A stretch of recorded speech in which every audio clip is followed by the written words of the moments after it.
They figured it out. Thank goodness. I'm so passionate about this. This is something that really connects you spiritually. Yo, welcome back to God Meets Therapy. It's your host, JP Speaks, my beautiful wife, Dr. Io. And today we've got a special treat for you. We've got Tim Storey in the building. Yes, he likes to travel the world, helping people and making their lives better. Welcome to our friend Tim Storey. Now, guys, we got an amazing show today. We're going to be talking trauma ain't trending unless healing, and healing is the new hustle. So, guys, this is a very interesting topic. That's a mouthful, isn't it, Tim? Yeah, but you guys said it well. This was said it well. All right. And as you guys know, Tim has been known as the comeback coach. He's millions of years working with celebrities. He is the go-to guy for just healing and wellness, and that's just Tim. If you don't know Tim Storey, you need to learn about it. Look him up. That's right. Now you know. All right, let's get into it. All right, Tim. So I got a few quick questions for you. So one, I want to find out, so if someone, is having a breakdown and having issues going on, how do they know if it's time for a setback or if it's time for a comeback? I think what happens in life is that we could have momentum. Momentum is a rhythm, a force. And when we're little, most kids are rhythmic. We go to school, there's a rhythm to it. We have recess, there's a rhythm to it. Some people play sports, there's a rhythm to it. But then what happens is life interruptions hit everybody, even when they're children. It could be an illness, a death in the family, maybe your parents got divorced. And so now what you have is a challenge. Right. The key, you guys, is the degree of that challenge. Like how deep is that wound? And then that's when we got to figure out what to do, depending on how deep the wound is. Yeah, it's hard when you're dealing with so much pain and trying to shift that and change your mindset, because if not, that trauma is going to walk you through life. So everything you touch is definitely going to affect everything. So you're going to feel like people are attacking you, but it's actually the inside of you that's actually working its way out. And so every situation you're manifesting basically the same situation in every avenue. Yeah, I think people who have gone through traumatic situations, such as the ones you named, can either use that to fuel their lives to be different and move forward, or sit in that, right? And have either setbacks or make that their rock bottom. So what are your thoughts on how do they move out? How do they get out of that rock bottom feeling and not sit in it? I think the key is the mindset. And as you've heard, your mindset is yours to set. So the mindset that is a very biblical idea is that there are times and seasons in life. There's a winter, there's a spring, there's a summer, there's a fall. A lot of people, they think that life is always going to feel magical. Right. That's just not the way it is. Yeah. Whenever I meet people and I say, how you doing? They go, ooh, I'm good all the time. I think to myself, they don't get out very much. Right. And they don't have many friends. Yeah. Because life is not always feeling magical, because there are challenges in life. There is winter, there's a spring, there's a summer, there's a fall. Now, life is always good, and in God, life is even better. That's right. But if you have the mindset that, challenging things are going to happen, so I need to find a way to be prepared for the challenges that will happen every year of my life. That's a good way to think about that. Yeah, I like that. And honestly, for some people, I think sometimes what a breakdown in life is actually just construction, because God's actually preparing you for an upgrade in life. But that construction, or what I like to call it, God's waiting room, just never feels good. It's like, God, where are you? Can I get some help? You trying to manifest, and it's not your season. Sometimes you just have to sit in this growth cycle. Yeah. The growth never feels good before you make it all the way to the top. Yeah, I like to tell people pruning, you picture a bonsai tree, right? To be its best self, to fulfill its purpose, it has to be pruned, and pruning doesn't feel good. And I think those challenges, as you're saying, are those seasons where you're being pruned, you're being sharpened, you're growing, and you're gaining skills to prepare you for those other seasons. Yeah, that's a great way to say it. And The reason I don't really get dramatic in the drama is because the drama is just going to come. It's life. So if I could just say this to you very quickly, there are different stages of life. There's your birth to 20, that's stage 1. Stage 2 is age 20 to 40. Right. Stage 3 is age 40 to 60. Then stage 4 is 60 to 80. Stage 5 is 80 to 100. Stage 6 is where some people are going nowadays, 100 to 120. Right. So in each stage of your life, you are going to have challenges. That's just the way it is. Yep. So once again, when we learn how to strengthen ourselves and we learn how to do things in Christ, through Christ, you find your way through the struggle and step into strength. But whatever stage you're in, you're going to go through challenges, but you're going to be okay, Right. and they're going to make you better. That's right. Yeah. I love that. Okay. So Tim, let me ask you another quick question. So in a culture obsessed with the glow up, how do we make sure the inner work matches the outer success? That's right. How does that happen? Yes. Yeah, I think number one, we shouldn't really be obsessed with the glow up. I think the key is to be in alignment to your assignment. Ooh. And so if your assignment is to be a second grade teacher, then that's your high call. That's right. If your assignment is to be a welder, that's your high call. Yeah. So not everybody's going to be Quincy Jones. Not everyone's going to be Denzel Washington. Those are certain callings that God gives certain people. That's right. Neither one is higher or lower. So I could take a lot of pressure off people by saying, don't chase anything. I don't chase one thing. I simply follow what God has spoken over my life. But how do they know what God has spoken over their life? Like, how do they get in touch with that? Because I think sometimes a lot of people are going around searching for their purpose and they don't understand what their purpose is. And maybe that's because they're out of alignment. Talk to us a little bit about how you find that purpose so that you can lean into that and feel good about it. I don't think that it's as easy as some people say, but the best way to find God's purpose for your life is that God speaks different ways. He speaks through the Bible, through the Word of God. Mm-hmm. He speaks through prayer, okay? He also speaks through visions and dreams. Mm-hmm. He speaks through circumstances, but he also speaks through people, that there is wisdom in the multitude of counselors. And I think that two of the ways that God has really spoken to me in my life is through the Word, but also through people that he placed in my life to kind of help me out a little bit. Like, Okay. Tim, you might consider doing this. I think you would be good at that. Right. And then here's another thing. Don't be nervous if you try something and it doesn't go the way you thought it would. So maybe you just need a little bit of adjustment to what I call your God idea and not just your good idea. Ah. And you know what, Tim? I have this this thing. Like I always say, God wakes me up at about 5 o'clock in the morning. And I did some research the other day, and I was like, "What's this dream for?" So I put this dream in ChatGPT, and it actually came out directly on. It was basically saying that during that hour between 4 and 5 or 4 and 6, it's like a magical hour when everything's peaceful, everything's calm, and you can actually pull in and touch that spirit realm where you can actually get clarity of your dreams and your desires. And it seems like every time I do that and I'm spending time with God, I just get clarity of where I'm going.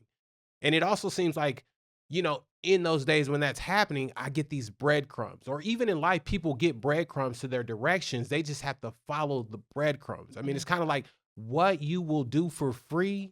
It's kind of like that's probably going to be somewhere around your gift. But you got to align that with what you do each and every day and take a bird's eye view. Is this something I'm good at? Is this something that I like? Because that is essentially your blessing, from God. That's your gift. I'm a big believer in spiritual gifts. I don't think I'm going to find mine at 4 a.m. God and I don't. He know not to wake me up at 4 a.m. That's not my time. Mhm. So if it's not 4 a.m., it's okay. But how do you look at spiritual gifts? Like, Well, I think number one, for your husband, that is something that's happening to him at this season. That doesn't mean in 5 years it'll be the same thing. It Right. might be when you're jogging. It might be when you're walking. okay. It could be when you're driving. So I think that the great thing about God is He has all these children on the planet right now. We have close to 8 billion people. Wow. And I honestly think that He deals with us in 8 billion different ways. Yes, That's I facts. really do. I agree. So, like you two have 2 children, I have 2 children. I deal with my son different than I deal with my daughter. Yeah, Right. I love them the same, but I deal with them different. that's right. So I don't believe that there is one way that He deals with all of us, I agree. I but agree. I do believe in habits. That's why James Clear's book, Atomic Habits, I love has that sold book. over 30 million copies That's right. because people know that habits are important. So I have a habit. I study this here That's 2 right. hours every morning. Oh, I Best love it. habit. I 2 love hours. But not to preach anything. I study it to just build myself up. That's right. So that's an atomic habit that I have had since I was a teenager. That's right. And so God gives you habits, but then He talks to you in various ways. That's Yeah. right. And Tim, what I love about that is that I feel like for me, my days are so busy. It's like you try to put a million things in 24 hours and you don't have enough time. So maybe like you were saying, I think for me in this season, God is saying, I need you to be quiet. I need you to listen in this season so I can take you to another direction. And He won't be able to do that in the daytime when I'm so busy and you got kids. It seems like one thing after the other. Yeah. But I So think it's important because you actually literally also wrote a book on habits. If you haven't checked it out, the he launch wrote code. the launch code. But I do think like writing the book, you actually tightened up in your habits. It was weird. It's like kind of reinvesting in that.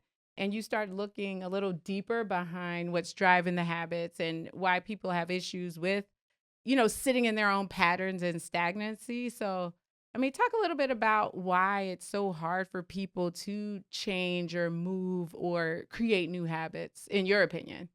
So first of all, I want to challenge the idea of being too busy.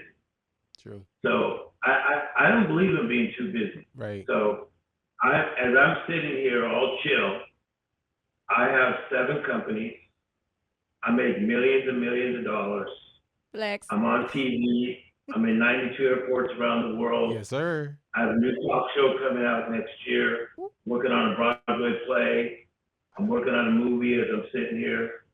And I honestly believe in being in the moment, fully present, fully feeling, Yeah. and fully alive. Yep. I am not too busy. I do not allow myself to get too busy. So I'm very good at having people around me say no to people. So where maybe I don't have the gift to say no, I have people around me on my staff that have the gift to say no. Love that. Because I think when you're too busy, okay, watch this, you're gonna miss moments. Right. Yes. You could miss the answer to a prayer you prayed 3 years ago by being distracted because you're too busy on this particular day. That's right. I agree. So Yeah. I'm not gonna live that way. I like living in the moment. That's right. But I think a lot of people don't like being in the moment because they don't want to sit with their own feelings. And I think some of that does come from those traumas we talked about or not feeling safe or secure in their own emotions. What are your thoughts about that? To talk about that trauma lens of distractions and healing. Yeah, I think the lens of being distracted and unhinged, I think it all falls back into alignment. Yeah. You have to figure out where you are mentally, physically, and emotionally, and put those all in alignment. And the trauma that you've had in the past, I mean, you'll get work for that. You'll make your plans strategic, so you start working towards the things you actually need to work towards, except the things that are distracting you, because there's always going to be distractions. When you're going towards the right direction, you can accomplish what you want. So Love that. Going to what you said is that I do believe that a lot of people they do not want to sit in that moment of life because many times it's too painful. Yes. So they become human doings rather than human beings. Yes. Ooh, I like that. So we are beings. I'm a being. I'm not a doing. So I get over 100 phone calls a day, over 100 texts a day. Am I going to answer them all? No. Look at me. No. I'm going to get real close. No. No. Because somebody else's urgent is not my urgent. That's If right. you urgently need me to do you a favor, that's not on me. That's right. But that's interesting, Tim, because some people feel, or maybe they have the anxiety to answer every phone call, to answer every email, to let me make sure I'm not getting this wrong and try to people please everyone. That's the problem. The people pleasing. We can't please everybody. Boundaries are a part because of healing. honestly, somebody is going to suffer, and most likely it's going to be the person doing the people pleasing, and you're going to be exhausted. Yeah. Or you just have what I used to have, which was the spirit of productivity versus like results and outcomes, right? Like it made me feel so good to do stuff and feel like I was getting stuff accomplished and be busy because I equated busy with important, busy with accomplished, busy with success. And I think sometimes you have to learn that's coming from a traumatic place too, right? Like I really use that to feel good. That's you and most people are like that. So, like this, let me just go somewhere for a second. Like, when you watch all these TikToks, everyone's talking about journaling.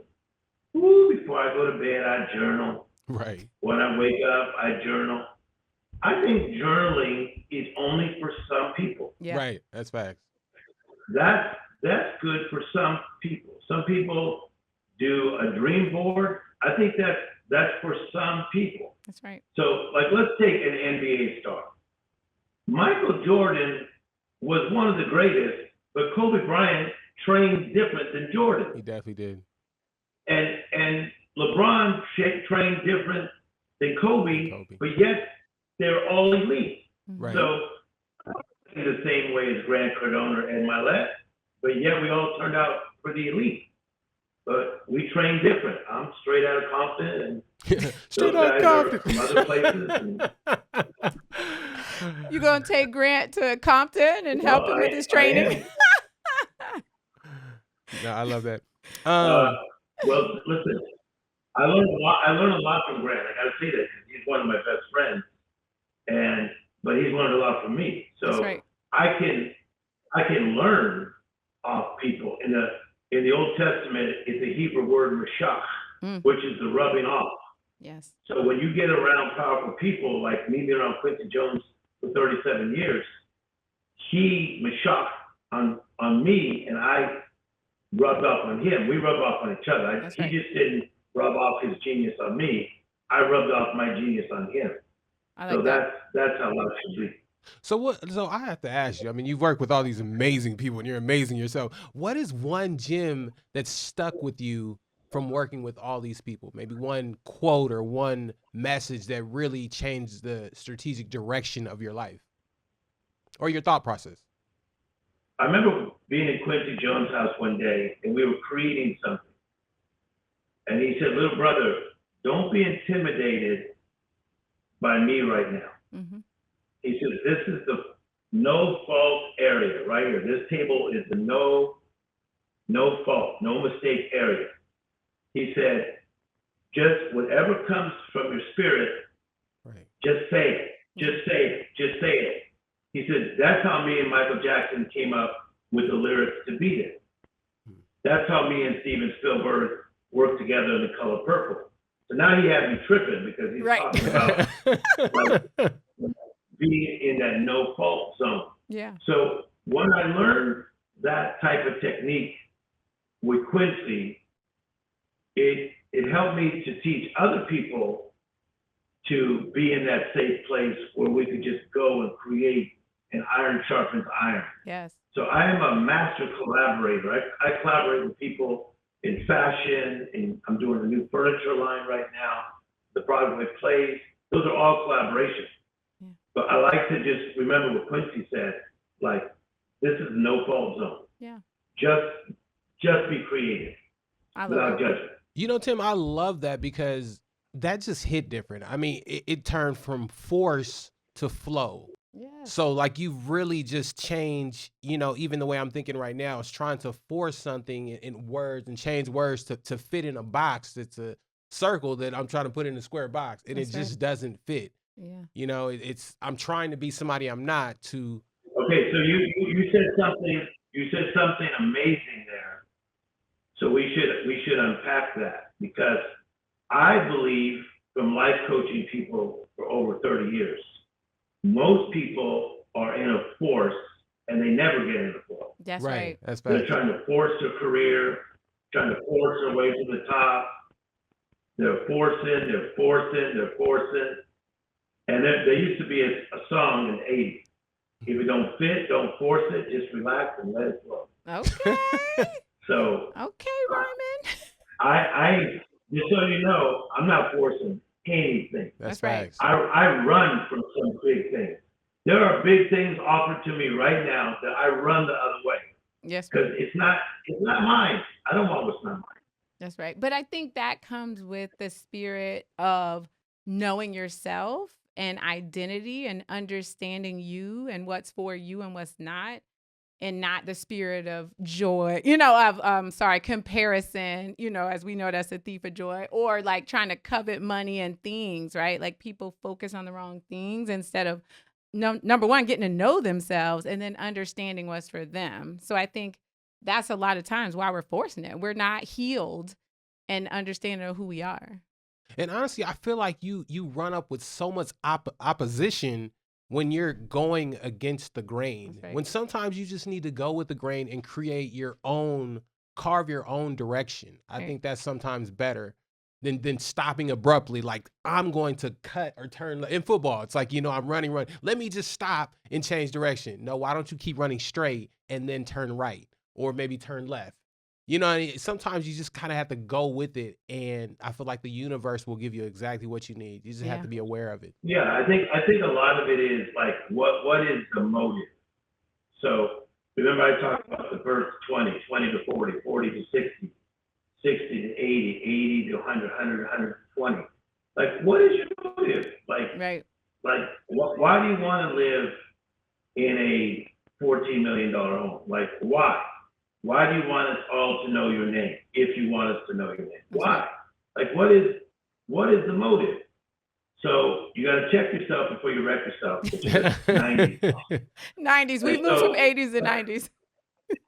yeah, but we'll keep flowing, because we all know music. But like, check yourself. Like, what's the motive? Right. What's the motive? Yeah. My motive right now is to live, to be in alignment with God. He's my creator. To be good to my family, and to do what God's called me to do, to steward what He's called me to do the best I can do it. And if I fail, get up, learn, figure it out, and then just keep on going. And then someday leave this earth, hopefully a long time from now, but strong, leave it strong. And then whatever legacy is there. But that's how I see life. Let's live. Tim, I can actually say that it's hard, especially with this era of social media. It's like it shapes this narrative in our mind, and they push these ads and the content that just feeds you what you really don't want. But it deep down is kind of what you need. Well, you don't need it, but you want it. That's In other right. words, like you see this lifestyle. I gotta have these cars. I gotta have this house. I gotta have these. And honestly, when it comes down to it, it's just your family, fun, eating some good food, maybe turning up a bit. But you don't need all the things. But the things are nice, though, Tim. Yeah, I do love the things. Yeah, but what about the people who plus they're saying, yeah, it's nice for you to say that because you've achieved all these things. You have millions. You've got all these companies. Like, what about the person that hasn't achieved all those things or doesn't have all those things or maybe grew up struggling or in a scarce environment? How did they get to that level of what's for me is for me? Well, I believe, number one, that's a great question. So I believe in biblical prosperity. Psalms 1, everything you do shall prosper. The word prosper there means flourish. So I think you should prosper in every area of your life, your mind, your spirit, your body, your jobs, your finances, your relationship, your children if you have children, but also you should prosper even in your social life. So everything you do shall prosper. Yeah. Now, prosperity is different for everyone. Like for Jeff Bezos, he's into that type of prosperity. That's what's working for him. Right. Like that's his jam. That's right. But you can meet other people that are like jazz musicians that I know, and some of them are extremely famous. They might live in Beverly Hills, but they're very chill about it. Yeah. They're just like chill people. They're not really showing off too much. So I think that to prosper is to have joy, to have peace, to have a kind spirit, to have a clear mind. And I do believe in financial prosperity. And I thank God for prosperity financially in my life. And I do think that that's something that God can do in people's lives. But there's so many other ways to prosper as well. Yeah, I love that. I think, just to kind of piggyback on what you said, I think the real win is when peace gets louder than the applauses. Oh. When I like this that. doesn't matter. It's the inside, because when the inside pours out, everything else, everybody will see the shine. Everybody will see the glow up. It's not about the glow up, but it's about the internal peace and alignment that you have. Now Al, you saw your husband. He just took the limelight right there. That's good. When your peace gets bigger than your applause. That's right. I almost wanted to clap for him. I'm like, I want to applause right now. I mean, he just did better than T.D. Jakes. He just did better than Tony Robbins. Okay. I mean, he just took it there. That's my man. I'm telling you. But I think that it's so true. But I do think, and some people are wise in that. And I think the theme here is that trauma is not trending, right? Although it kind of is. Like people like sit in their trauma, they applaud their trauma, they show their trauma as a way to be celebrated instead of saying, okay, this is where I started and this is how I healed. So I think that comes from a place of healing when you don't need others to validate you, when you can validate yourself, and when you're proud of the work you do, and you can really look at like how God after the 7th day looked around, he said, okay, I did good, right? Like when you could get to that part. Can I as a person that's been on this planet longer than you two, if I could just say this again. If I decide to fight Mike Tyson in his prime, when Mike Tyson was in his 20s, he's gonna give you a whooping. That's right. He's gonna give you and there's gonna be some trauma. That's right. And you might even be like Evander Holyfield and get your ear bit. Okay. Sometimes you gotta bite that ear. I got that ear. So watch where I go with it. Okay. I'm not surprised when I go through trauma and drama and warfare and pain. Right. I'm in the ring with Mike Tyson. That's right. This is called living. Ooh. That's right. Oh. Someone's gonna lie about you. Someone's gonna sue you. Someone's gonna try to stab you in the back. That's right. Someone's gonna try to pull you down, push you down. This is the way it is. Right. And so let's stop making it such a big thing that we're going through something. Yes, if you get in the ring with Mike Tyson, you're gonna feel some shock. That's right. So when you wake up every day for 365 days in 1 year, you will have taken some shock. That's right. At least a few days of the 365. Yeah. I'm hoping mine aren't like Mike Tyson hits though, because the hit that I'm ready for some light hits, light work. But you understand how powerful that is. Yeah, it's powerful. You got to take the power of what I just said. It's so powerful because then when you get hit by it, you go, oh man, that's what Tim was talking about. That's right. Like I didn't expect one of my best friends to lie about me. This is what Tim was talking about. That's right. Okay. So what I'm saying to you is that The Bible says, be strong in the Lord and in the power of his might. So I'm not trying to ward off all this on my own. That's right. I am strong in the Lord and the power of his might. That's how I stay standing all these years. I love that. Mic drop. Mic drop. I think that's a good Well, place. Tim, I would love to go on and on. I could sit And here and on. talk to you forever, but this is a hard stop. We got to let you go We just gotta let because you we don't go. want to. But where can our audience find you? What can they do to ingest you, your content, your products? Like, give our audience a little bit. And thank you for that. I think the best is just if you guys put it somewhere, Mm-hmm. just timstory.com. Okay. So timstory.com will take you to our Instagram, our Facebook, our X, all the different things that we do. You'll see that I life coach people still. I life coach companies. You'll see where I'm speaking because I'm constantly on tour as well. So timstory.com. But if I could say this in the ending, I'm proud of you two. You guys are great at interviewing people. I'm thankful for Two Market Media for putting us together. For sure. And congratulations on your prosperity. Thank you. You're doing what you're supposed to do. So We're on our way. congratulations. Thank you. Tim. We appreciate that so much. It was a pleasure. It was That's definitely a right. pleasure. Take us out. All right. All right, guys. Well, we will see you next time on God Meets Therapy. Have a good one. We All out. right.